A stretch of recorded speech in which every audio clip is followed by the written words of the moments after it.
नमस्कार, स्वागत आहे तुमचं आजच्या रेसिपीमध्ये। आणि आज आपण बनवणार आहोत ड्रायफ्रूट लाडू। पेंड खजूर, काजू, बदाम मिक्स असे लाडू बनवायचे आहेत। तुम्ही लाडूची रेसिपी शेवटपर्यंत बघा। आपण कशा पद्धतीने लाडू बनवलेले आहेत तर खायला एकदम पौष्टिक आणि 12 महिने चालतील अशा पद्धतीचे लाडू आहेत। हे करायलाही सोपे आहे, जास्त काही कठीण नाही आहे। आणि त्यासाठी लागणारे साहित्य आहे पेंड खजूर आहे। इथे मी अर्धा किलो पेंड खजूर घेतलेली आहे। बिया नसलेली पेंड खजूर घेतलेली आहे मी इथे। आणि जर तुम्ही बियाची घेतली तर बिया काढून टाकायच्या त्याच्यामधल्या। त्याच्यासोबतच खोबरं घेतलेलं आहे, किसलेलं खोबरं आहे हे सुक्क। एक पाव घेतलेला आहे, किसून घेतलेला आहे बारीक किसणीनी।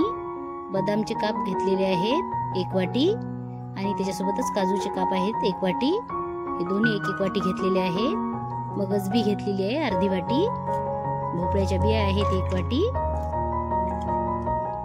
तूप आहे अर्धी वाटी। खूप कमी तुपात होतात हे लाडू। खसखस आहे पोह्याच्या चम्मचने 2 चम्मच। पिस्ता आहे अर्धी वाटी। मनुका आहे 1 वाटी भर आणि चारोळी आहे। चारोळी आहे इथे 2 चम्मच भर पोह्याच्या चम्मचनी। हे लाडू आपण 12 महिने खाऊ शकतो।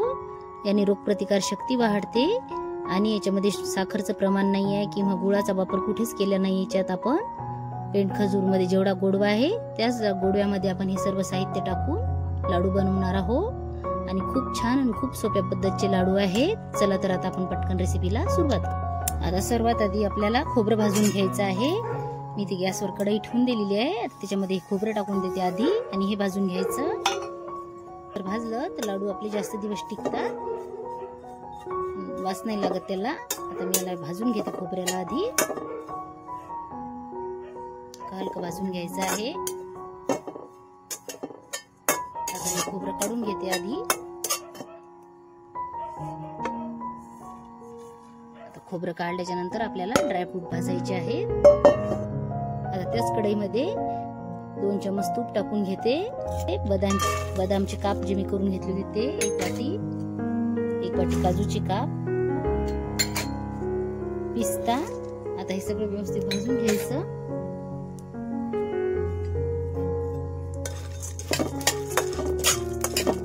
तुपामध्ये भाजण्याचं कारण असं की मस्त कुरकुरीत होतात हे भाजले की। आणि लाडू मध्ये खायलाही खूप छान लागतात। सारखं हलवत राहायचं म्हणजे जळत नाही। हे लाडू तुम्ही 12 महिने खाऊ शकता, मुलांनाही देऊ शकता। मुलंही आवडीने खातात हे लाडू। ड्रायफ्रूट मस्त भाजले गेलेले आहेत, मस्त त्याचा कलरही बदलला। आता मी गॅस बंद करून हे काढून घेते। हे बघा मस्त भाजलेले आहेत। आता खोबरं भाजलं आपण त्याच्यामध्ये टाकून द्यायचे। आता त्याच कढईमध्ये परत 1 चम्मच तूप टाकून भोपळ्याच्या बिया आणि मगज बी टाकून घ्यायची आहे, ही भाजून घ्यायची।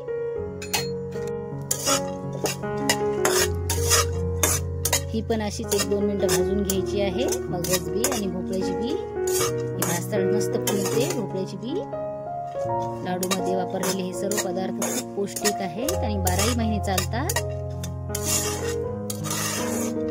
डिंकाचे लाडू किंवा मेथीचे लाडू हे तरी आपण हिवाळ्यात खाऊ शकतो, पण हे लाडू असे आहेत की 12 महिने खाऊ शकतात। तुमची रोगप्रतिकार शक्ती वाढते आणि लहान मुलांना पण खूप छान असतात हे लाडू खायसाठी।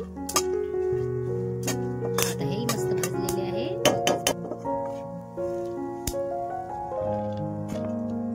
आता परत त्याच कढईमध्ये 1 चम्मच तूप टाकून घ्यायचं आणि मनुका भाजायचा आहे आपल्याला। आता इथे तुम्ही काळ्या मनुक्याचा वापर केला तरी चालते। आता मी इथे पिवळा मनुका घेतलेला आहे, नाहीतर तुम्ही अर्धा काळा मनुका आणि अर्धा पिवळा मनुका घेतला तरी चालते। मस्त फुलते मनुका तुपामध्ये भाजल्यामुळे, किंवा अक्रोडही टाकले तरी चालते तुम्ही याच्यामध्ये। आता इथे मी अक्रोडचा वापर नाही केलेला आहे। हलवत राहायचं मनुक्याला म्हणजे जळत नाही ते। बघा मनुक्याचा कलर पण बदलत आहे, मस्त फुलतात ते तुपामध्ये। मनुके भाजत आलेले आहे, त्याच्यासोबतच मी आता इथे खसखस टाकून घेणार आहे आणि चारोळी, कारण हे जास्त नाही भाजायचं आपल्याला, बिलकुल थोडंसं फ्राय करून घ्यायचं आहे। तर जळलं नाही पाहिजे याची काळजी घ्यायची। आता हे भाजून झालेलं आहे, मी गॅस बंद करून टाकला। आपण सर्व सर्व एकत्रच काढून घेतलेले आहे. सर्वात शेवटी भाजायचे आहे आपल्याला पेंड खजूर. इथे मी 3 चम्मच तूप टाकून घेतलेला आहे. मी तुपात होता हे लाडू आणि आता इथे पेंड खजूर टाकून देते.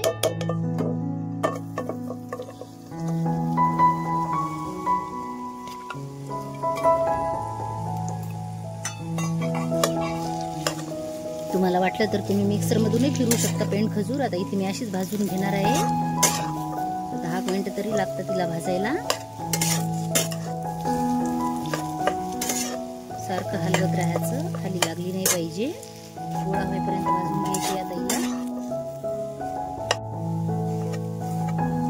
हे बघा मस्त भाजल्या चाललेला आहे पेंड खजूर. मस्त असा गोळा तयार होऊन राहिलेला आहे त्याचा. 5 मिनिटं झालेली आहेत मला गॅसवर ठेवून याला.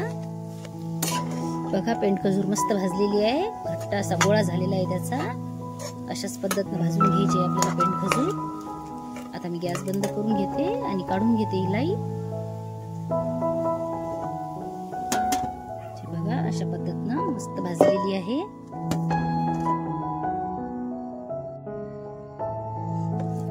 आता पेंड खजूर थोडी गरम आहे. आपल्याला थोडीशी अशी थंडी करून घ्यायची आहे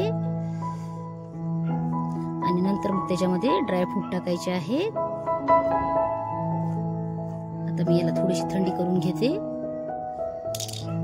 आता थोडी थंडी झालेली आहे पेंड खजूर. आता याच्यामध्ये आपल्याला ड्रायफ्रूट टाकून घ्यायचे आहे. जास्तही थंडी नाही करायची.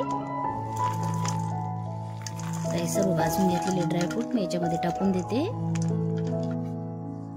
आणि व्यवस्थित आपल्याला आता हे सर्व मिक्स करून घ्यायचं आहे. एकजीव करून घ्यायचं आहे. पेंड खजूर मध्ये सर्व मिक्स झालं पाहिजे व्यवस्थित. बघा मस्त ड्रायफ्रूट मिक्स करून घेतलेले आहेत मी पेंड खजूर मध्ये आणि सर्व व्यवस्थित मिक्सही झालेले आहेत.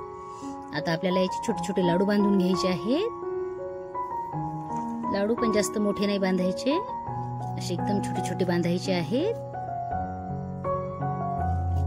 कारण हे लाडू खूप पौष्टिक असतात, त्याच्यामुळे आपल्याला एक छोटा लाडू बांधला तरी होऊन जाते. हे बघा अशा पद्धतीने आपल्याला एवढे लाडू बांधून घ्यायचे आहेत त्याचे. आणि सहज बांधल्या जातात, काही वेळ नाही लागत त्याला बांधायला. हे बघा मस्त असे लाडू बांधून घ्यायचे आहेत आपल्याला.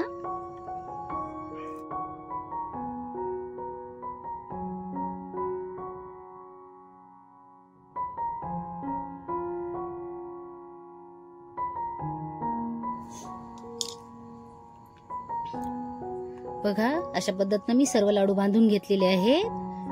एवढीच साईज ठेवायची आहे लाडूची. आता इथे सर्व लाडू बांधून झालेले आहेत.